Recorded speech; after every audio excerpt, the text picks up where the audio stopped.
He's still muted, Phil. He's not a co-host, Phil.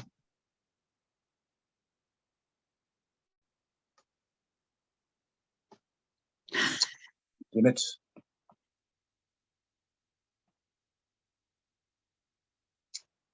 There you go. Now it asked me. That's better. Nobody wanted to hear me anyway, Phil. Just wanted to look at me, you know. Good looking guy. What can I say? Good evening, everybody. I am Jarrett, and I am an alcoholic, an addict, and a whole bunch of other things.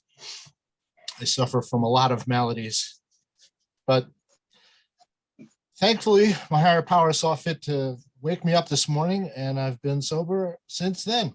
So I've got today. That's what I got. Good thing going for me. I haven't shared in a long time as far as speaking at a meeting. It's kind of an honor. Thank you, Phil, for inviting me along. I generally try to keep a low profile and just do my thing.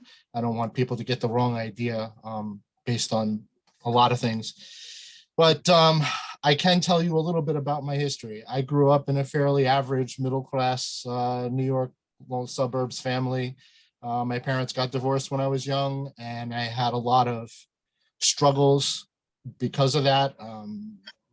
I went to a lot of therapists, and I was on Ritalin for a while. They tried everything for me because I had what was called at the time hyperactivity, which now they call ADHD or whatever it is. And so they had me on drugs, they had me off of drugs, they had me on special diets. Nothing ever really seemed to work. I was never really happy with myself. I couldn't figure out how to behave myself. I just had no clue. I went through the growing up process. I went through high school, and I never really had much of a party lifestyle. I had friends who would go out and, you know, they would drink beer and they would hang out with the girls and do all. My idea of going out on a Friday night was going to a friend's basement and playing Dungeons and Dragons with a group of guys. And so that was what I did all through high school. And when I got to college in '86, all of a sudden I had this freedom. And there were a lot of people around that were drinking a lot. And I was like, okay, I'll give it a shot. And I found out very quickly that I was a very angry drunk. I had a lot of suppressed rage, a lot of anger that I had to deal with. And I just didn't know how to deal with feelings. I didn't know how to deal with any feelings. So I had a lot of rage, and that went on for a short period of time. And I realized very quickly that I was not going to be able to continue to drink, because that was really going to cause a lot of problems for me in college and amongst all, you know, just life in general. So once I was hanging out with a group of friends and they introduced me to marijuana, and I was like, oh, you mean I can escape myself just like I did with the alcohol? Because the alcohol made me feel like I was part of the gang. I was okay, but I could escape and not get violent and angry. This was for me. So for the next several years, I spent chasing that, and I thought I was having a good time. I thought it was all about a party. And at the beginning, maybe it was, but ultimately I didn't do it the way everybody else did it. Everybody else was like, okay, on the weekend, we can do whatever and drink and smoke and whatever other drugs people were doing. And that was fine for them. And during the week, they were able to focus and go to school and go to work and do all the things they needed to do. But I was never like that. For me, it was all the time, every time, constantly. And after a few years of that, I really, got sick of it. I realized, hey, this is going nowhere. I ended up dropping out of college because it just wasn't, I wasn't focusing. I wasn't able to put any effort into it. Moved back home to live with my family, who had moved to Florida in the interim. And so I moved down to Florida. I was working for the family business. And I had, no real life. I was just busy numbing myself, whether it was drugs or alcohol or anything else that I did. I just didn't like myself. And I didn't know it at the time. I thought I was having a good time. I had a friend who had been in another fellowship for a while, and he was back out, and he had relapsed, and we were hanging out, and he said to me one day, why don't we just go to a meeting? I'm tired of this. So we went to a meeting, and I got a little bit of exposure to my first exposure to recovery. And I was like, wow, maybe I can do this. I hung around for, about 4 or 5 months, and I managed to white knuckle it. And, finally I was like, I'm enjoying this, but I really, was a walking time bomb, because without the numbing effects of my particular choice of inebriants, I was a very angry person in general. And there were people that were literally praying that I would get high because they couldn't be around me. I was too angry. So what happened is I went to this meeting and I was like, oh, wow, maybe this is a solution. And somewhere along the line in one of those early meetings, I heard from somebody who said that, look, the solution to all your problems is in the steps. It didn't dawn on me at the time. They told me, okay, get a sponsor. So I got a sponsor. The sponsor said, okay, go to 90 meetings in 90 days. I did that. It worked. I stayed clean. But after, a few months, I finally just got to the point where I was like, okay, I'm okay now. I can have a glass of wine with dinner, and, and I'm okay with that. And I did. And it went on for a little while.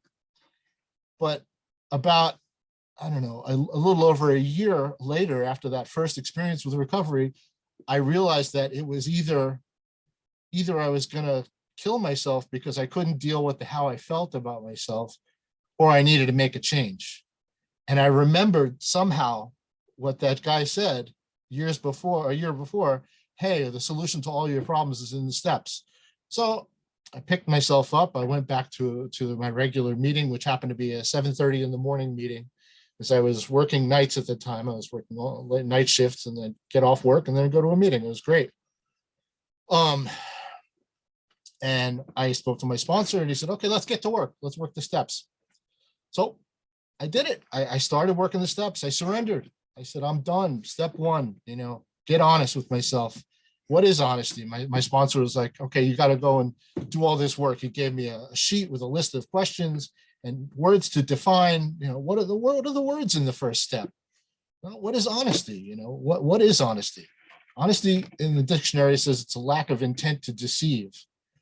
And for me, it's real easy to be honest with other people as far as, cash register honesty. I can, I don't steal. I've never been that kind of person. I've never, I guess stealing from family, taking money that should have been used for whatever and using it for drugs and alcohol, maybe. Okay. But in reality, I've never been that much of a dishonest person to other people, but myself, that's where the real rubber meets the road. I was never able to be honest with myself. I still find myself, now from time to time, like, hey, you're not really being straight with yourself here. This is not really right. You really need to change how you're feeling about it. But we'll get to that later. But when I really surrendered and I said, okay, I've had enough. I want to live a different way. And I started actually putting the pen to the paper and going to meetings and talking about the steps and listening to other people more listening to what other people had to say about the steps. It was like, I honestly recognized that I could not control my disease of alcoholism, addiction, whatever you want to call it. I had a disease, just like a normal person, any other person who has a disease. If I don't treat it on a daily basis, I don't go to a meeting, I don't call somebody, I don't read something, I don't do something to further my recovery, then I'm sliding backwards. It's like, what's the Greek parable of Sisyphus pushing the rock up the hill? You stop pushing that rock, it's going to roll back over you and smash you. And that's how I felt. I really understood that finally. I moved on from there. The second step, you need to be restored to sanity. Well, what's insanity? A real easy definition. Keep doing the same thing and expecting a different result. I kept, I recognized back when I was using, hey, I did all these things and I expected it to be different every time. And it was always the same thing. There was never a difference, never any kind of change. And I also had a little bit of a question with the higher power thing. I grew up not very religious at all. My parents were not religious in the least. They forced myself and my step siblings to go to what would be termed Sunday school, but it didn't take. There was nothing there for me. I looked at it and I said, this is all about money. There's nothing here. I didn't know anything about spirituality. I didn't know anything about a higher power. And it kind of put me off at first. It's like, well, I don't want to have anything to do with this. But then, it's like, okay, I'll go with it. The group can be my higher power. And that works because, these people were staying clean and I wanted what they had to offer. I wanted what those people in that 7:30 in the morning meeting, these people that got up extra early to go to a meeting before they went to their work and went off on their day. I wanted what they had. I wanted that serenity, that feeling of okayness with themselves that I seemed to see in them and I heard in them. So I kept coming around and I said, all right, I'm going to do this. I'm going to try to not make the same mistakes again and again. I'm going to try new steps, new tasks, new ideas, follow somebody else's way of doing things for a change. Excuse me. So moving on to the third step, what, I have to make a decision to turn my will and my life over to a higher power. I have to let somebody else or something else be in charge. And I realized that no, I have to make a decision to do that. It doesn't necessarily mean that's the way it always works. I make that decision, but it doesn't always happen. I try. And once I do that, I let other things take control. I don't have to be in charge of everything. I don't have to worry about everything. It just goes. I don't have to worry about my past. That's over. I can deal with that at a later time. Right now, the primary focus is to stay clean, stay sober, stay away from what was killing me before, because I don't want to do that anymore. I recognized it and I don't want to go there again.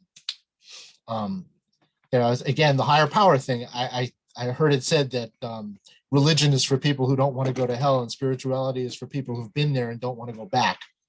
And I definitely don't want to go back. So I need to find out what spirituality is.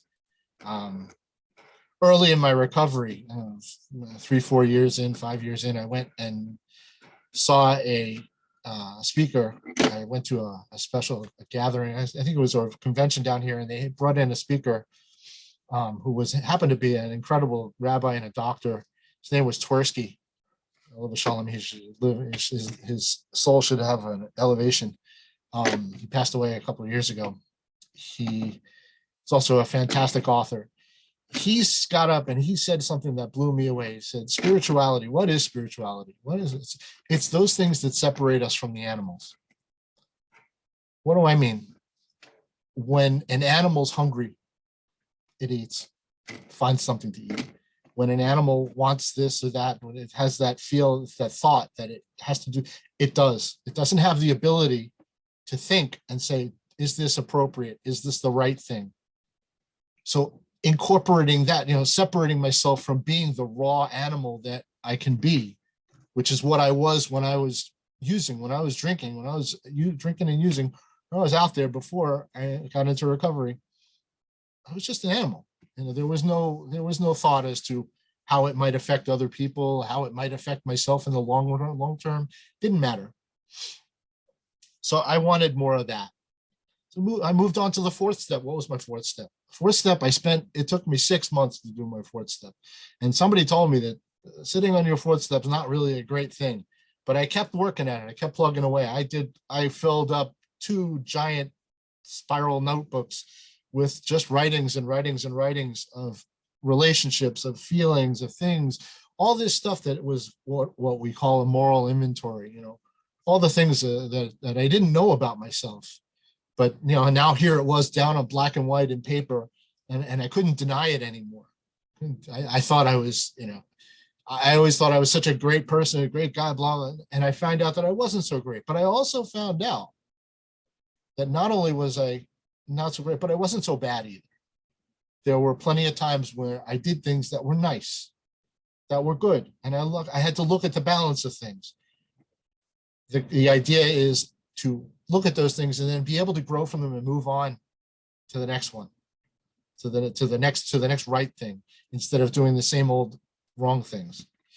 So I got to the 5th step, and the 5th step was, okay, let's share it with higher power and another human being.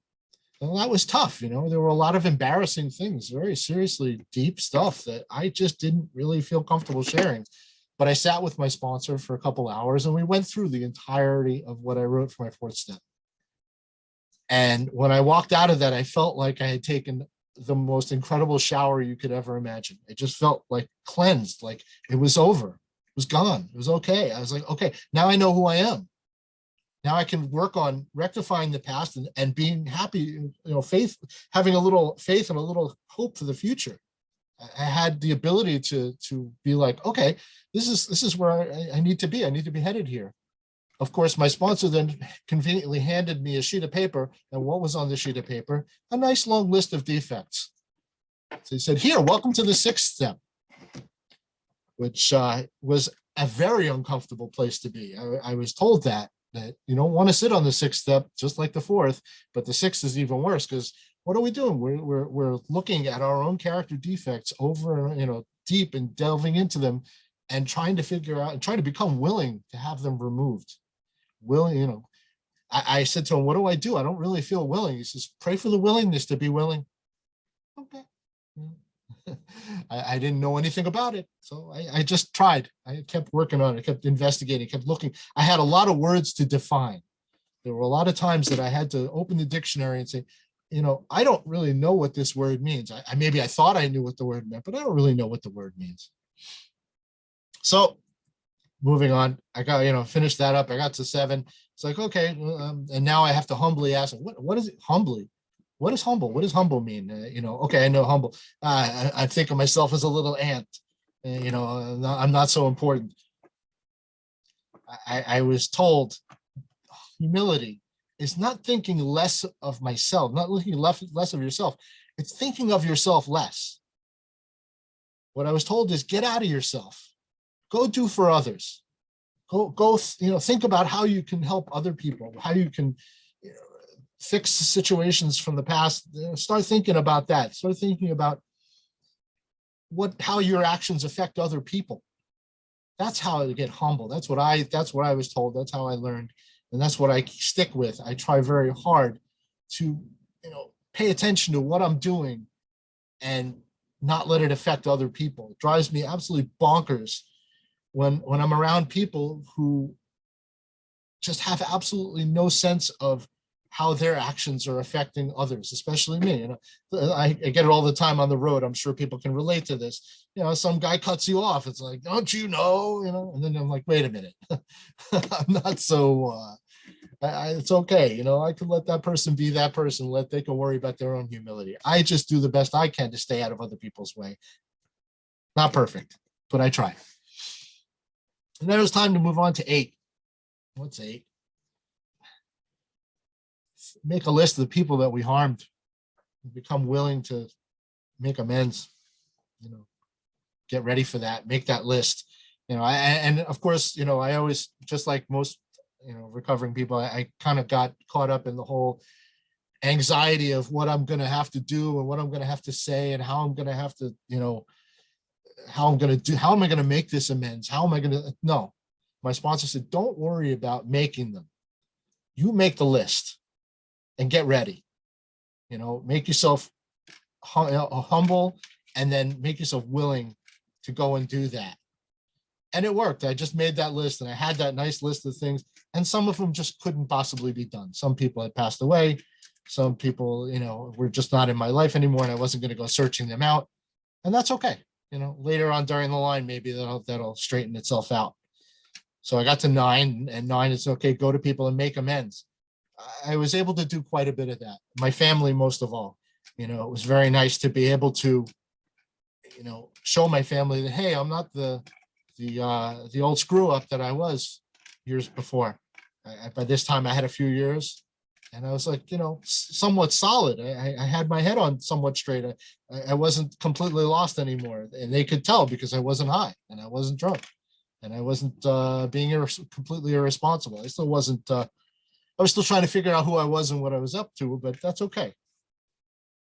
I moved on to, got that. I made what amends I could and was prepared to make more as they come along. I've done that over the years. And I got to 10, and 10 was like, okay, now it's time to just maintain what I've discovered over the previous 9 steps on a daily basis. Take a daily inventory of, hey, what did I do today? how did I react? That guy who cut me off, did I give him, did I give him the finger, or did I yell at him, or did I just let it go and just move on? These are the kinds of things I had to think about on a day. But ultimately, the top most important thing is, hey, I got through another day. I didn't drink. I didn't use any drugs. I didn't do anything that I shouldn't have done. Or if I did, oh, whoops, I did something I shouldn't have done. Okay, I won't do it again tomorrow. Get to so that was like one of the greatest things to that was instrumental in feeling free. On a daily basis, I was like, okay, I can take a daily inventory, and I often look back and I'm like, it says in the book, in the text, we often look back and feel and find that we've been doing better than we've been feeling. I live with that because I do. Sometimes I feel like garbage. I feel like, I don't really like how I did that. I don't like how I behaved there. I don't like how I did. I don't like what I spoke. I don't like what I said. I'm a musician sometimes, part-time, and I was like, I don't like what I played. I don't like how I did this or that. It's okay. Because at the end of the day, I can go through it and recognize it. And I'm conscious enough to be able to process it. It's not hanging over me forever and ever. It's done. I can go on to the next day with a brand new day. I got to 11, and 11 was a huge thing for me. Because, of course, I grew up, as a Jew, but I didn't, I was not very religious, so I didn't know much about it. And I, asked my sponsor, I said, well, what should I do? My sponsor happened to be Jewish also, not religious at all. But he said, try what other people do. Ask other people what they do and try it out. So, I tried getting on my knees every morning. I tried this, I tried that. I tried different kinds of religions. I met with this type of religion. I tried, met some Buddhists. I was talking. All of a sudden, coincidentally, I started meeting some religious Jewish people that, were kind of from the same direction that I had come from. Some people that had been involved with particular music scene that I follow, Grateful Dead, and they were still around, and they had become religious, and also some people that had gone through recovery. It's very instrumental in my early recovery was a friend of mine who was very involved in a program called JAX, which is Jews in Recovery, and he was able to teach me certain things in the language of recovery, and I was able to see the parallels to it, because on the 11th step it says we need to develop a conscious contact with this higher power. I recognized very early that my higher power is what kept me alive. All these times, the times that I got behind the wheel, that I was, unable to see straight, through whatever it was I was inebriated with. The times that I did things that I shouldn't have done, I got away with it. I don't want to say I got away with it. There were the consequences. I was saved from serious consequences because my higher power saw to it that I did that I was safe and I was taken care of. And I said to myself, maybe there's something to this. So I started, because I started coincidentally meeting these religious Jewish people. So I started learning a little bit about it. And ultimately what finally sold me on it, because I knew I needed some kind of structured system. I'm not the kind of person that can make my own program, as it were. I need a structure. That's why the steps were great for me. It's like, oh, you mean this is the step one, step two? Oh, great, I can do this. It's laid out. I don't have to come up with my own. And here was a set of religious principles that sort of like made a lot of sense to me. What really sold it for me was when I found out that there's a special prayer that you say when you get out of the bathroom, thanking your higher power that everything worked the way it was supposed to, that what was closed was supposed to be closed, was closed, what was supposed to be open was open, and everything was good. Such a mundane thing. And yet here I am coming out of the bathroom and being aware of my higher power.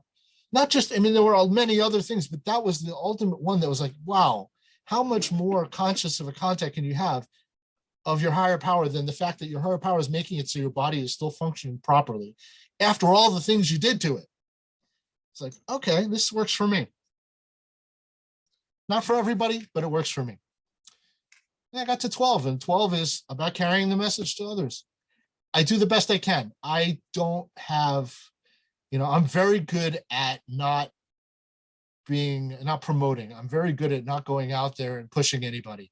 But everybody who knows me, especially the people in my own community, which there's a huge amount of people in my community that have a thing with alcohol.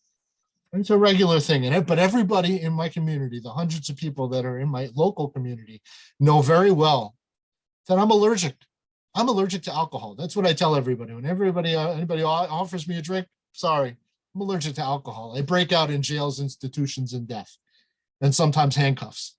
So I'm not interested in arguing the point. So when anybody ever tries to argue with me, it's easy to just tell them, hey, I'm allergic to alcohol, even without the qualifiers, and they just leave me alone, which makes it real easy and simple.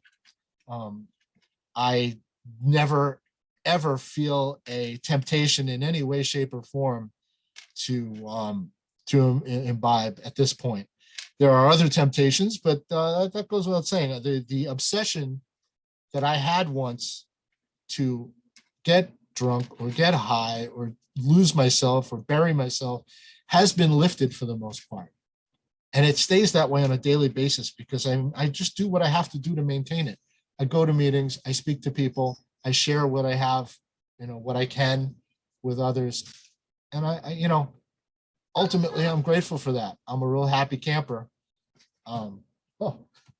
My son just arrived. Hey, buddy. That's one of the benefits we get from being in recovery is that I have a family. I have a very busy life. I have a family. I have a good full-time job. My wife's working now. We have a house. We have all the things that we have in a normal life that I never thought that I would ever have. I always thought that, all these normal people, how do you do that? I was just not a normal person. I always felt less than. I always felt like, can't do that. But now I recognize that it was just in my head. It was the sick thinking that I had that led me to believe that I wasn't good enough.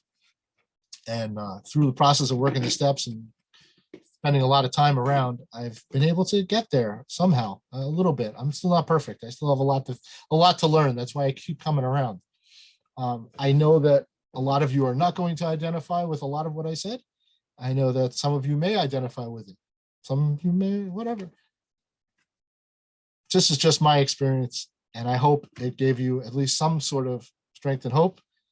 And thanks very much for letting me share.